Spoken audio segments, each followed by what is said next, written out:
first time ever on our channel, we're going to talk about single malt whiskies. Hi, my name's John Lightfoot. This is John Murphy. And as I said, in this particular episode, I've been given by my son-in-law a bottle of, now tell me, John, how do you pronounce it? Is it called Lagavulin? That's close enough, a Lagavulin. Lagavulin. I assume that's how it's pronounced. I'm pretty sure it is.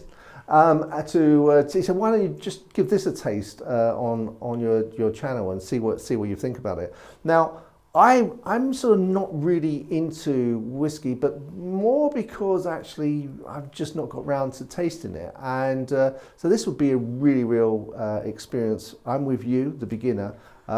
Be a real experience for me. We are trying a Lagavulin, but hopefully it's a 16-year-old. Now, in terms of prices, I've seen this actually sort of advertised at sort of the real sort of down lowest one I could research was like 53 quid, and I've seen it for 109 quid, and every actual price in between. I guess it's down to whether people have stock they're trying to get rid of, I'm guessing. But how, John, I think we're going to start with this, but really, how does someone go about finding a malt that they are going to like? Again, it's very similar to the wine world. It's very much trial and error. And I want to mention here that I'm no expert on whiskey, but I'm very enthusiastic about whiskey. It's very much a mood thing as well, which we'll get into. I know a lot of people do distillery tours when they're up there. That's a good way to try whiskies. Or if you get yourself to a whiskey tasting, there's plenty of them around the country. But a good rule of thumb for us, and we're starting in quite an odd position here, because there are four main regions up in Scotland, and to kind of break it down and make it very easy, you've got Speyside, Highland, Lowland, and the Islay regions, and they all have definitive styles about them. So you've got your Highland whiskies, which are quite powerful in your face, that nice kind of peppery burn about them, or the alcohol burn. You've then got the Speysides, which are a more refined version of your Highlands. Tend to be a little bit sweeter and easier drinking, and a very good place to start. Everybody likes Speyside, you won't go wrong with the Speyside. Lowlands, now the Lowlands can be very, very gentle, so it just depends. I mean, it's also a very good place to start as well as in the Lowlands. But sometimes I find them a bit soft, but again, it's personal taste. Then you've got the Islay whiskies, which is where we're starting today, which is, now the Islay whiskies, a very unique kind of flavour, and there's a definite love-hate relationship with the Islay whiskies. I personally love them. I love all the whiskies, and in each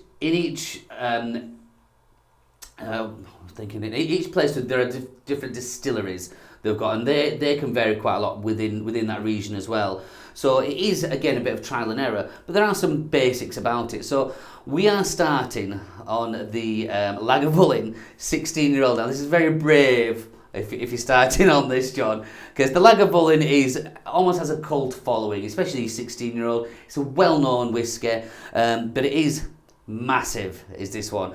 It's what they usually say about the Islay whiskies is they're quite peat and smoky. And you'll see what I mean. In fact, if you want to have a little go on the nose here, John, because it's quite... Whiskey's... Whoa! It's just like wine, in that... So much going on in there. What I would recommend, though, when you're having a first smell, don't put your nose all the way in. Sorry, John, I forgot to... Because you get more alcohol than anything else. Have a nice little... Just above your glass. I mean, they can get special nosing glasses, which kind of... like a tulip. Yeah, that's it, funny. But... I mean, you're not going to miss this. This smell is extreme. The peatiness there. I don't think I'd want this to be funneled. No, it can be. But this is. I mean, a lot of people. The people who love it can really get into there, but the people who hate it say it smells medicinal. And I understand what they say. It smells a bit like. I'm putting it into the kind of layman term, a bit like Germaline or TCP. It's like you should be putting it on a cut knee. It has that kind of smell about it. I say medicinal, but it really appeals. And it is quite a big smell. I mean, most Islay whiskies will have this kind of power of nose on there, and almost when people smell it, like you have these reactions where people go, disgusting. There's other people that savour it, and I'm a savourer, and we are starting with one of the top dogs. So I'd be interested to see how you get on with this, John. Now, I believe this isn't a cask strength, is it? I'll just double check. What is cask strength? Cask strength is usually anything over about use anything over about 50%. This is at 43. So usually an ordinary whiskey would sit at 40, but you can get some whiskies up to 60, over 60%. Again, people ask about the water element because a lot of people add water. This is something more to do with the cask strength ones, but it's a good way to start whiskey drinking if you find it a bit harsh, a bit heartburning. But literally, all it takes is a pipette and a single drop of water to make that whiskey change the flavour massively. A pipette? A pipette. I was going to say we used them at school, but it'd be a long time ago. It was just like a test tube thing that you like a smaller turkey baster, you know, the turkey basters.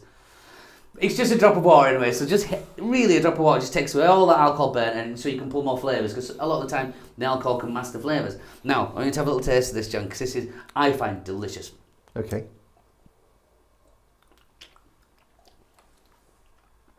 Oh, the power of flavour in there, and it is, it's almost fruity once you get past that, and licoricey.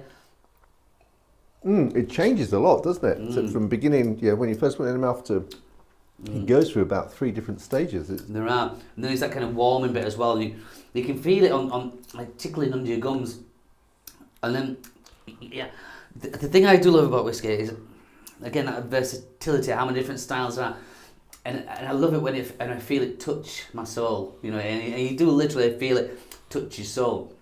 And I mean, one thing I say when I'm drinking my whiskey or recommending whiskey is, like sometimes when I get home from work, I'll want a fancy whiskey and I'll have something from the Speyside region, which is nice, light, easy, sweetness there, just something just to start the evening. But sometimes if you've had a hard day at work, which is not, you know, in my world, it's not, I don't get many of those, but sometimes you just want something that you know is just gonna warm and get you there a little bit, and that would be this. This just, you know when you've had a taste of this, but it's not to everyone's taste, which I will put out there. So I wouldn't recommend perhaps starting on this. But again, some of you are going to love it, some of you are going to hate it. It's the same with everything. Well, so I guess that's why you said that there's the sort of four styles? 4 regions, yeah. 4 regions, and they're going to have different tastes, so you don't like one, move on to another. This is sort of like the peaty taste that they refer to? This is, yeah, that is. And I'd heard that actually a peaty taste is actually better younger, because the more it's in the barrel, the more it loses that peaty taste. Ooh, I don't know. I've not heard that, John. Yeah, you need to have a younger one, otherwise it loses that if you like the peat taste. Oh, well, that's new on me. But I know the peat flavour does come from like the phenol level, and the phenol level is measured in parts per million. What is phenol? I don't know. Oh. I'll have to research that. You'll have to. As I say, I'm not an expert. I'm just an enthusiast. But I actually do have at home, which I might bring in for us to test, John, is an Octomore, 10-year-old Octomore. And I know the parts per million on that is 167. And for me, it commands respect. It's one of these, because like sometimes a Speyside or a Lowland or even a Highland, I can happily just sup away, you know, get that flavour, and then because I do drink quite a lot. Something like this, the peatier ones, really stop me in my tracks, because it's nearly impossible to just sup away at that. You have to appreciate the flavours. Even now, as I'm drinking this, all I'm doing is touching this to my lips, just touching to my lips, and just having a tiny little bit of it, because that's all you need, especially with the Islay whiskies, because they envelop you. You know, you can smell it on yourself, and it's just an experience. Whiskies are definitely an experience. It is.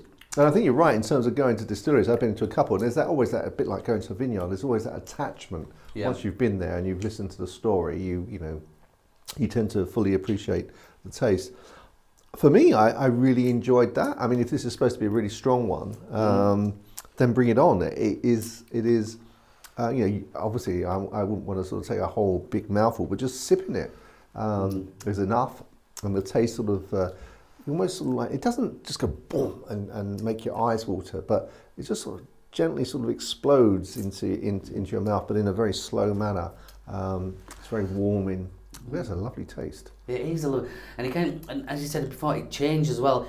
Even the way it feels in your mouth changes. You know, the first bit that kind of spikes in there, and then just softens out into your cheeks and your tongue, and then you're just left with this beautiful little aftertaste. And when I say little, it's not even a little aftertaste. That's big.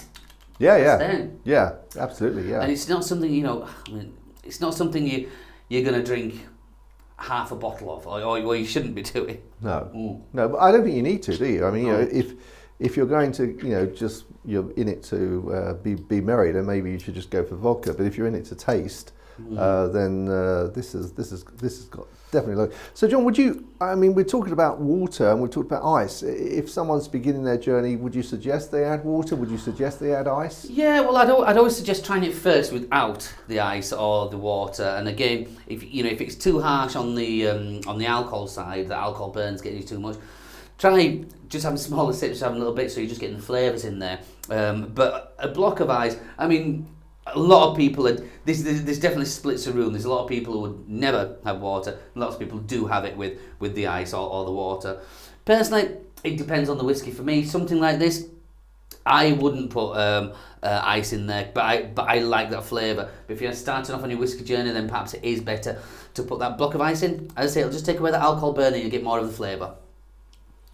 Absolutely, and in terms, I mean, I think lots of people have sort of tempted to go into malt, but they've just really sort of they've tasted one and they've not liked it, so they've assumed all malts are the same. And really, what you're saying is, if you don't like one, go to one of the other regions, and you may very well like that. Yeah, definitely. And again, within each region, again, you have got however many distilleries, lots of distilleries in each region, and they all produce their own slightly different whiskey as well. So there's same as the wine, there's a whiskey out there for everybody. There really is. You just have to find it. I mean, I've had fun trying to find lots of different whiskies.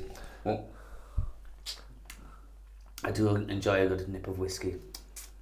Yeah, well, excellent. Well, it's our first entry on the channel to malt whiskey. If you would like to know more, please comment below, email, just contact us, Instagram, Twitter, wherever. And if you like us doing this sort of videos, then of course we'll do some more. So, anything else to round up, John? That was delicious. Thank you very much, Chris. Yeah, thank you you very much, John, for sharing that, because No. I've not had one of those, a 16-year-old Lagavulin, for a long, long time. And just as I was talking, I'm thinking, I've got one on the shelf at work. I think I'm going to have it, because it touches my soul. It makes my soul smile. So yeah, that's all I have to say. Fantastic. Well, if you like this video, please give us the thumbs up, like the video. That helps other people find us as well. Thanks very much for watching. We look forward to seeing you in our next wine video or gin video, or if you like this, maybe our next malt whiskey video. Until then, chin chin. Chin chin.